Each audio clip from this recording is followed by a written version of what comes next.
গরুর মাংস রান্না করে নিয়ে চলে আসলাম তোমাদের জন্য। তো আসসালামু আলাইকুম আমার আপুরা ভাইয়ারা, কেমন আছো সবাই? আশা করি সবাই ভালো আছো আর ঈদ মোবারক তোমাদেরকে।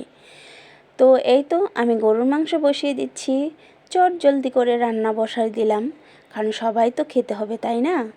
তাই তাড়াতাড়ি করে মাংস এনে কিছুটা বসিয়ে দিলাম রান্না করার জন্য। তো তোমাদের ভাইয়া বলতেছিল এত অল্প মাংস কেন রান্না করবে, করলে একটু বেশি করেই করো। তো আমি বললাম যে না, এখন কিছুটা রান্না করি, পরে বেশি করে রান্না করব। তো এখানে আমি সবগুলো মশলা একসাথে দিয়ে রান্না করব মেখে হাতে। আগে ছোটোবেলা আমার দাদিকে মাকে দেখতাম এইভাবে রান্না করতে। তো কারা কারা এইভাবে রান্না করো আমাকে কমেন্টের মাধ্যমে জানিয়ে যাবে টুকুস করেই। তো এই তো দেখো, তো পাতিলাটায় ধরতেছিল না। তারপরে আমি কি করলাম জানো, বড় একটা ডালাতে মেখে কিছুক্ষণ রেখে দিলাম, হাতে ভালো করে মথে রেখে দিচ্ছি, তারপরে রান্না করছি। তো এই তো রান্নার ভিডিওটা আমি নিতে পারিনি, অন্য কাজে ব্যস্ত ছিলাম। তো এই তো এইখানে দেখো কত সুন্দর একটা কালার আসছে আর বেশ মজা